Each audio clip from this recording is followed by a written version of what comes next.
Our guest today is Senior Advisor to President Barack Obama.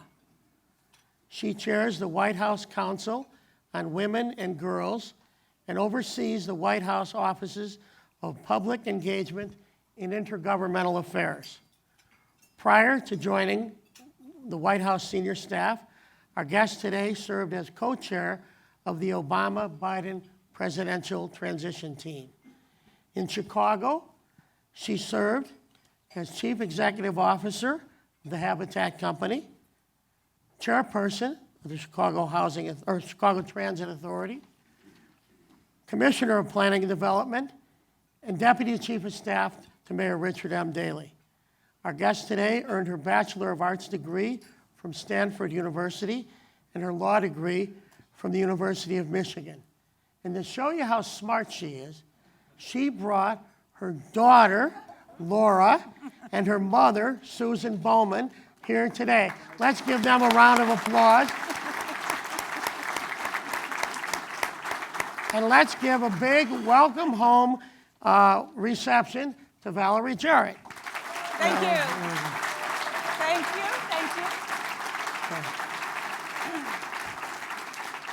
Thank you. As I said to Jay, there is no place like home. So thank you all very much. Thank you. Our chairman, Dr. Paul Green, couldn't be with us today, but he did have a few questions. And he did say, he said, Valerie, please compare working in the White House to your experience of working in Chicago City Hall. That's a good question. Well, I just had the privilege of sitting next to Mayor Daley last night at dinner, and we were having a similar conversation about the difference between the two. And I have to say that I think, and I say this to all the local elected officials who are here, that the experience that you have on the ground, where you actually know and live among the people that you're there to serve, is the best experience possible, coupled with some time in the private sector to take with you to Washington. And when I lived in Chicago and I worked in local government and I had to deal with the federal government, I used to always say the one place I know I will never, ever work is the federal government. So you have to be careful about what you say, but it was because it was so frustrating. And so one of our objectives has been to try to make sure the federal government stays very closely in touch with what's happening on the ground. And so one of the offices in my portfolio is the Office of Intergovernmental Affairs, and it allows me to work with all the elected officials except members of Congress. So I have the best job in the White House. So you're going to make some news today. And could you give us an overview, Paul Green asks, of a typical White House workday? I know today you're going to be talking about equal pay, early childhood education, and so forth. So just, I know no day is the same, but as typical as it could be. I think part of the magic of our days is that they are so diverse. And in the course of one day, I can be meeting with a group of constituents who are advocating on behalf of all of the issues that are important to working families, which Jay and I were talking about a little bit before we came here. So whether it's equal pay for women or workplace flexibility or paid leave and paid sick leave. In fact, I'm just in the middle of a tour around the country focusing on paid leave and paid sick leave. 43 million Americans don't have a single day of paid sick time. And I've met many of those Americans who've worked for years without having to choose between staying at home to take care of themselves or a loved one or an elderly parent and losing a day's work, or even worse, getting fired. And so we're really trying to put the spotlight on all of these issues. Quality early childhood education, which I have to mention with my mother here, since that's what she spent her life doing. But we know that every dollar we spend on quality early childhood education saves us $7 down the line. And so what are the issues that working families are really thinking about as they sit around their kitchen table trying to make ends meet? And so a big part of my job is listening to a whole range of diverse stakeholders and then advising the president on what policy should we support, either trying to get Congress to do something, which is challenging, or more fun for me, going around city by city, state by state. And so for paid leave, for example, we're seeing a real appetite here in Illinois, in Chicago, on your ballot back in February, you voted overwhelmingly in favor of paid sick leave, and I know Mayor Emanuel is moving forward with that. So raising things at the state and local level is also a big part of my job. So no day is the same, but what I really enjoy most is getting outside of Washington and hearing what's on the minds of the American people and trying to make sure our policies reflect those priorities. Fabulous. So, Paul Green. Valerie. One down. I know, he's chairman, so he gets to ask a couple. I thought I picked the perfect time when he wasn't here. Right. Yeah. Forgot about the sending of the questions. No one is safe from his fairness. Were you surprised when President-elect Obama selected Hillary Clinton as his Secretary of State? Not at all. And I'll tell you why. Because in the course of the campaign, and again, those of you who are here who have run for office, you know you really get to know your opponent well in the course of a campaign. You find out what their values are, you find out what their priorities are, and one of the challenges when you run in a Democratic primary is that you really are pretty much aligned on issues, and so it's hard to argue with one another because oftentimes you see the world the same way. And in the course of the primary, which lasted far longer than anybody thought it would, we were absolutely sure it would be over February 5th, and I remember the date because it was my dad's birthday. And late at night, while we were down at the hotel here in Chicago watching the returns, about 2 a.m., I said to David Axelrod, "You promised me it would be over. It doesn't seem like it's over. Will it never end?" But it did end. And so when he said, "This is what I think I'm going to do," I wasn't surprised at all because he'd really gotten to know her very well, and she turned out to be an outstanding Secretary of State. Good. One final one from Paul. Valerie, what is your biggest surprise of being on the national stage? Hey. Just how interested people are in extraordinarily superficial stuff, right? You know, I think, again, when you're back home, people tend to focus on substance. And I'm not to say that everything, because Chicago's kind of a rough and tumble city as well, but you never really kind of question people's motives. And I think that, and I'll give you a good example that just recently happened, where people saw through the press a different perspective, and that is, you know, very sadly, we were in Delaware over the weekend at the funeral services for Beau Biden, just an extraordinary public servant, amazing husband, father, brother, nephew, and the press seemed surprised about the depth of the love between the vice president and the president. And all I could think of is, you've been there with them for 6 years. How did you not see what we all see? Right. And I think they tend to focus on the superficial so much so, and they miss the essence of what relationships are all about. Kind of a serious answer to a question, but so keep it real at home. There we go. Dave Lundy, City Club member.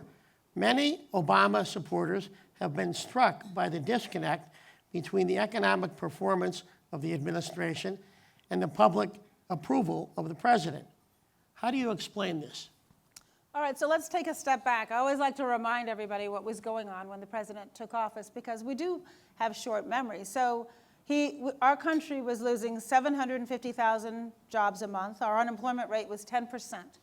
And the automobile industry, the manufacturing industry was in crisis. The financial industry, obviously, on the verge of collapse, threatening the world economic conditions. And over the course of the last 6 years, we've now had 5 years of extraordinary growth, over 12 million jobs. Our unemployment rate's gone from 10% down to 5.5%. However, and this is the answer, I think, to your question, there's still a lot of Americans who are struggling. And there's still a lot of businesses who are, small businesses in particular, who are having a hard time getting access to capital. And so the shockwaves of the worst recession since the Great Depression are still lingering on. And so until those macroeconomic conditions actually are real around your kitchen table, people are concerned. And so what the president's really focusing on during this remainder of his term in office is to try to increase opportunity for every American, and particularly those, many of who were left behind long before the economic crisis of 6 years ago. And so it's going to take a while, and it's a grind. And I know when I talked to my mother, who she won't be mad at me, I don't think, when I say she lived through the Great Depression. She obviously is my mom, so she's old enough to have done that. And she said back then the expectations were that it was going to be hard, and that if you just kept to it and you were resilient and tenacious, you could fight back. And I think in our current environment, everybody thinks they're looking for a quick fix. And so some of these problems don't have quick solutions, but we're committed to investing in the long term. And if you look at the president's budget and his priorities and how he spends his time and how he challenges us, it is with creating opportunity in mind. Good. How normal is White House living for the first family? Well, I could answer that question a number of ways. I would say within their family unit, I think it's really normal. And I give the First Lady an enormous amount of credit for that. She wanted to ensure that her children do chores and they act responsibly and they are held to the highest standard that she was held to when she grew up living on the south side of Chicago in a very working class family. So the values that her parents instilled in her, she and the president have worked very hard to instill in their daughters. And we were speaking earlier about how hard campaigns are, and the fact is that during the 2 years of the campaign, the president was away from home. I think the last year he was only home for 10 days out of the entire year. And so that was really hard on him, and he had always committed that he was going to be a far better father than the father that he had, and he was going to be present and involved. And so since he's been in the White House, the rule is they have dinner every night at 6:30. And so no matter what we're doing with the course of his schedule during the day, he's got to be taking that long commute home by 6:28 so that he is at that dinner table. It's a really long commute, but believe me, at 6:15, we are frantically trying to figure out how to get him out of there. Now then he works for another 4 or 5 hours after the girls settle down for the evening to do their homework. But it was really important to them to have that sort of stability of a family unit, particularly when you're really, in a sense, restricted in where you can go and how you can go and having security and all of the other requirements that come along with the job. But I think that they have done a marvelous job of keeping their family unit strong and intact. And it's really a national role model for the fact that even when you are as busy as the President of the United States, you can make your children and your spouse a priority. And I think he's done that really well. Good, thank you. Senator Marovitz, in the next 30 days, a very important decision will be made regarding the trans-nuclear agreement. Will the President insist the sanctions be lifted incrementally and inspections are total and unrestricted? Well, let's not get ahead of ourselves. And I don't want to negotiate here with what is going on in a very, very important issue. So we believe strongly that the best solution would be if we could reach an agreement. And that's what the President is using his full effort with Secretary Kerry to do. But a bad agreement is not worth it. And so we'll get a good agreement that we believe will solve the challenges over the long term. And if we get it, then we'll sign it. And if we don't, then he won't recommend it. But I think I don't want to prejudge where we're going to end up at the end of the day. But I can certainly tell you that this is an issue that the President's watching very carefully.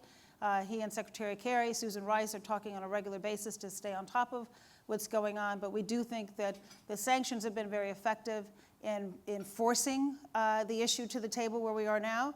But we have an incredible coalition. So it's not just the United States. So let's not get out ahead of ourselves. Stay tuned. All right, Ed Tracy, City Club member. Valerie, what is the working title of your upcoming memoir? That's a funny question. That's a funny question. I'm not so much on all these books. So chances are likely that I will not be writing memoirs. I'm too young for memoirs, I think. Yeah, absolutely. And your mother's too young for the Depression. City Treasurer Kurt Summers. Valerie, you have a great track record of attracting, retaining, and replenishing top talent around you and positioning these people to do great things. What is your secret? Well, surrounding myself by top talent is my secret, and you're only as good as your weakest link. I'm very proud of my team. Alexa Kissinger, where are you? She's right here. Alexa, and let me embarrass you. Stand up. I wouldn't be where I am without help from Alexa. Thank you. Thank you. Alexa is getting ready to leave me. She's going off to Harvard Law School. How she decided to choose Harvard Law School over working with me, I'm not sure. John Oxtoby is also here. John had Alexa's job before Alexa. And John works with John Rogers. John works with John Rogers, and he also left me for Harvard. So there's kind of a pattern there. Mike Strautmanis, my first chief of staff, now is a senior executive at Disney. I'm very proud of him. And so I really believe in investing in the young people who are around me. And it gives me such pride and joy to see them go on and do great things. Kirk and I had a conversation in Los Angeles how many months ago? About 8 or 9, maybe A year ago, yeah, and he said, I'm thinking about maybe I want to be in office, and I'm like, go for it, right? Yeah. So I think we have to encourage our young people. One of the responsibilities by the time you get to be my age is really looking for talent and nurturing it and taking great pride in how well they do. Reflects well on all of us. Sharayu Patel, South Asian American Policy and Research Institute. Now that a judge from Texas has delayed President Obama's executive action on immigration, what kind of humane immigration policy legacy would the president leave behind over the next 18 months? It's a really good question. I will say when I look back over the last 6 years of unfinished business, one of my largest frustrations and disappointments is that we were not able to get comprehensive immigration reform. It wasn't just the right thing to do because we are both a nation of immigrants and a nation of laws, and it would have solved a broken system. It would have strengthened our borders. It would have been good for the economy. I just came back from a trip to Silicon Valley, and they are creating jobs like hand over foot. But what they need are to be able to retain the people who go to the best universities in the world, right here in the United States. And what happens right now is we train them, we give them this incredible skill set, and then we make them leave to go back home. Well, we want to keep them here so they'll help create jobs here, not compete with us overseas. And the comprehensive package that would have also provided a path to citizenship to so many people who came here, particularly the young people, through no fault of their own, and who are working hard and who are supporting our economy and who our economy would suffer without. We wanted to give them an ability to pay taxes and be productive citizens. And the fact that overwhelmingly the American people support comprehensive immigration reform, just like another disappointment, to be honest with you, it was overwhelmingly the American people think we have to have more sensible gun laws. And the fact that we weren't able to get Congress to support either one is really very, very disappointing. And so the president did take executive action. We're litigating it. We think we are right on the law. We think we are right on the policy. We've already granted relief to the DREAM Act students, who are the people who are young people who came here, but we wanted to expand that, and we can't expand it until we get a final ruling. So we're going to keep at it. We're going to keep pushing this issue, and we're hopeful that if Congress does not act while the president is in office, that they will do so under the next president. By the same vein, it's also a period in the presidency where you start to realize that everything that you hoped and dreamed for when we first started might not come to fruition. But if you take an issue like healthcare reform, something like 7 presidents before President Obama laid the foundation for healthcare reform, and then he was able to take it over the finish line. And so we hope for issues like sensible gun legislation as well as comprehensive immigration reform that the next president will have no choice but to take it up. And a lot of the reason why is going to be because of momentum coming from both families and the business community. Yeah. Well, Senator Kennedy worked on healthcare for 43 years. Yes, he did. Okay. So the Preventive Care Campaign. Yes. Tell us about that. So today at 9 o'clock, is it 9 o'clock? Yeah? Oh, yes. Oh, almost. All right, so you get a little sneak preview. We are launching an effort to help educate people about the importance of preventive care. And as I think everyone knows, we spent the first period of time the president was in office trying to pass the Affordable Care Act, which we did. And as of today, over 16 million people have health insurance who didn't have it before.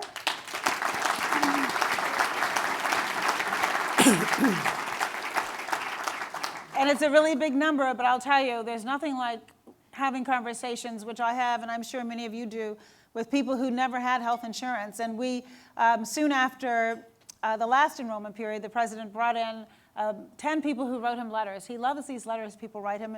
And you wonder what motivates somebody when they write to the president, because what are the chances that he actually reads the letter? And so each night we send him 10 letters that represent a cross-section of the tens of thousands that he receives for him to write and choose to respond. So we invited in some of the folks who had written, and they had all written about why they were alive today because of the Affordable Care Act.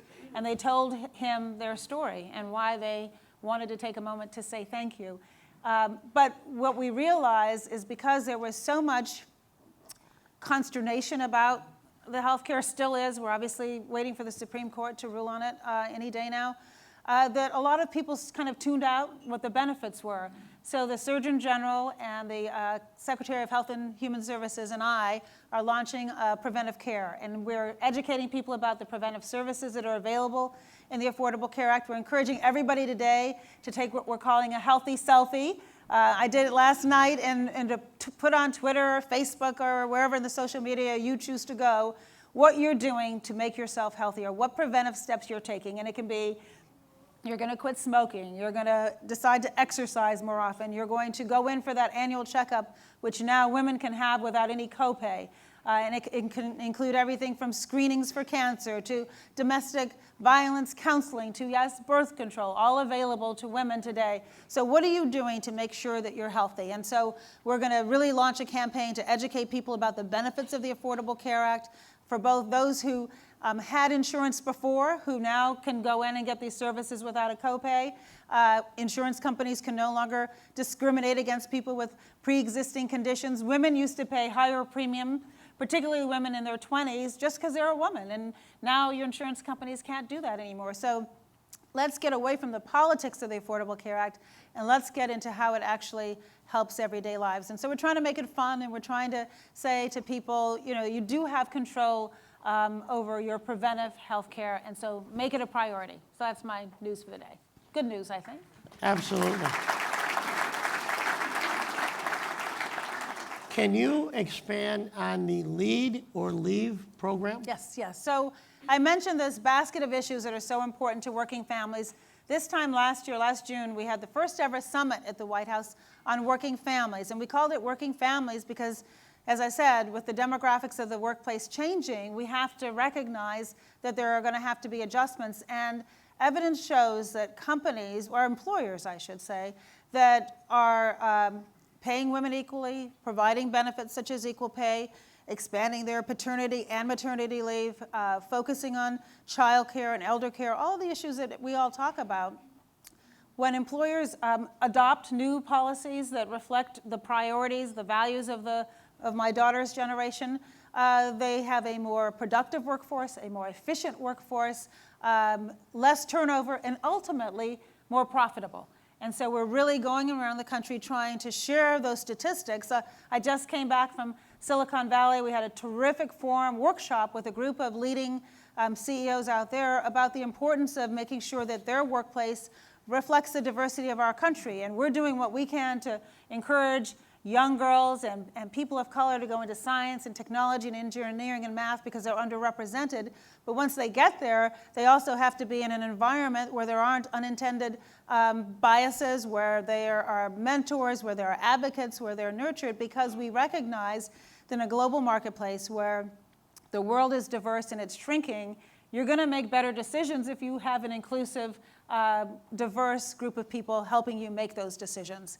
And so we're just, this falls into the basket of issues where the president says, look, oftentimes the solutions, the comprehensive solutions, such as immigration reform and gun control, those are done best by Congress. He's called on Congress to provide up to 7 days of paid leave for every American. They haven't moved forward on that. And so instead of just waiting for them to act, our attitude is we can't wait, and you can't wait, so we'll take that show on the road, use a bully pulpit, use executive actions, work with local mayors and county elected officials and state elected officials to try to help support legislation at the local level that can embrace these ideas, and then also encourage the private sector, because oftentimes businesses will go, well, I can't afford that. But when you show them how it actually helps their bottom line, then it allows them to take that leap and move forward. And that was hard to do 6 years ago while, as I mentioned at the outset, that the economy was in such a challenging situation. But now that we can kind of take our breath and take a step back, if we're going to be globally competitive, we're going to have to change. And part of why I went out to Silicon Valley is because of the innovation there. And they're inventing things that the world is looking at all over. Our manufacturers here are doing the same. So let's look at these issues as well while we're trying to figure out how to change the world. Great. Allison Davis, City Club member. Uh-oh. Valerie, would you comment on the First Lady's commencement addresses at Tuskegee and King High School? Yes, thank you, Allison. I had the privilege of going with the First Lady to Tuskegee, just as a point of personal privilege. My mother's grandfather was the first African American to graduate from MIT, and when he finished MIT in the mid 1800s, Booker T. Washington recruited him to go to Tuskegee Institute then and help design the buildings on the campus, which he did and spent most of his career there. And so it was really a privilege for me to go back there because recently the U.S. Postal Service commemorated a stamp in my great-grandfather's name. So I accompanied her there, and then I was also here a couple of days ago when she spoke at King High School. And I think her message to these young people, and it's, again, it's an example of where the press didn't focus on it, but she's talked about these issues her whole life. I see Susan Scheer here, Susan's the one who helped me recruit her to city government in the first place, and then she worked with Susan at the University of Chicago Medical Center, and Jim Madera's here, who was there as well, and Ben Gibson and a whole group, and Mary Lou Gorno, who, I'm sure the press will get it this time. Maybe they'll get this, but I good. think what the First Lady understands from having grown up in a working class family on the south side of Chicago is that talent is ubiquitous, but opportunity is limited. And so her challenge is, what can I do to open that aperture of opportunity for every young person? And she is the embodiment of that. She often tells a story about it would never have occurred to her to even apply to Princeton University if her older brother Craig wasn't there on a basketball scholarship playing with John Rogers. That's how she heard about Princeton. And she went to Whitney Young High School, but there was no exposure to universities like Princeton. And so what she wants to do for young people, and her most recent initiative called Reach Higher does this, is to say, you can be right where I am. And so what she's been using the commencement addresses as an opportunity to tell her story and to talk about the fact that don't just assume that she, one day became the First Lady of the United States. It took her parents who sacrificed and set an example of hard work. It took some hard knocks and the resilience and getting back up. Just when she was at King High School, she talked about when she first got to Princeton, she had no idea what classes to take. She didn't know how to take notes in class. She just didn't have that life experience. But many other people grew up in families where everybody went to college, and they had tutors, and they had SAT prep, and they had counselors as soon as they got to college, and their parents' friends were teachers at the university. She didn't have any of that. And so her point is, you don't need any of that in order to succeed if you believe in yourself. And you work hard, and at this last commencement, she said, don't be afraid to ask for help. She said, a lot of people think, well, I shouldn't ask for help. She said, go in and ask your professor for help. Get some help. If you find two professors and you don't like their answers and they're not, giving you the love, find somebody else. And she talked about, even as First Lady of the United States, people say, perfectly dreadful things about her. And it happened during the campaign. And it was, it's hurtful. And you shouldn't assume because she's smiling on television that it doesn't hurt. But you can't let the hurt disable you. You can't let it send you off course. It should, if anything, motivate you to prove them wrong. And so she said that she and her husband are really a living example of the fact that the stereotype that you often have of somebody who grew up on the south side of Chicago doesn't have to be true, and live that life, and that's how change actually happens. So it's a great platform. Sitting in the audience and looking not just at the young people who are mesmerized by her and who look up to her, but their parents too, and their grandparents. Hearing her story is really, I think, reflects a lot of what's so amazing about our country. And bad things are going to happen, and she said that. Not everybody's going to see you with your caps and gowns on. That might not be what they see when you leave here, but that's who you are. And so define who you are, and then that's how you get out there and change the world. So I'm so proud of her. Aren't you guys proud of her? All right. All right. One more. What does My Brother's Keeper initiative mean to you, and how can civic-minded people here in Chicago contribute to My Brother's Keeper? Oh, wonderful question. Thank you for that. So about a year and a half ago now, the president launched this initiative called My Brother's Keeper. And what the evidence shows is by every metric, boys and young men of color are lagging behind. So whether they're getting quality early childhood education so that they begin school ready to learn, their vocabulary when they go into school, whether they're learning by third grade. And if you're not learning by third grade, it reduces the likelihood of you graduating from high school at 18. Whether they're being suspended or expelled from school, whether they are in the juvenile justice system and then ultimately in the adult penal system. By all those metrics, disproportionately, boys and young men of color are suffering. And so what the president said is, what can we do individually and collectively to change that trajectory, to make very deliberate, focused interventions in their lives to ensure that they're on an even playing field. Because if they're on an even playing field, they'll be fine. The kids are fine. It's the adults that are messing things up. And so what can we do to get in there and help them? And so he launched it with an amazing amount of support from the philanthropic community. Many of the nation's leading foundations stepped up to the plate. Just recently, we were in the Bronx, and he announced a new My Brother's Keeper Alliance. John Rogers is serving on the alliance. It's chaired by Joe Echeverria from Deloitte Touche, a great cross-section of business leaders who've already raised over $70 million. And the idea is to take programs that work and take them to scale. It's not some new federal program that's being reinvented or expanded. It's looking on the ground. And right here in Chicago, the initial kind of thought of this, taking programs to scale, came from when the president was here and he visited Hyde Park High School. And there's a program there called Becoming a Man. And it is evaluated by the University of Chicago Crime Lab. And it shows clear evidence that this program improves the quality of life and the trajectory of the boys of color who go through it in high school. And so we're looking all across the country. We have over 200 mayors who've stepped up and said that they want to be a part of it, countless business leaders, countless mentors who've signed up.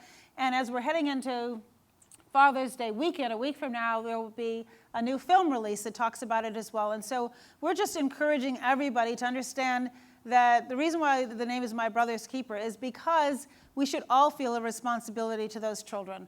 I'm delighted to have a girl and not a boy, quite frankly. I have a wonderful daughter. There's nothing like girls.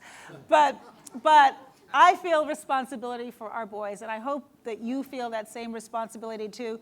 They are, just as I mentioned, half of our workforce is comprised of women. We're leaving people on the sidelines if we do not take care of these young boys. If you think about the cost and expense of the adult penal system and the loss to society, the loss to the families who have lost their loved ones who get caught up in that system, it makes a lot more money to invest in early childhood education than an adult penal system. And so thank you for everything you'll do for them. Thank you. It was fun. Okay.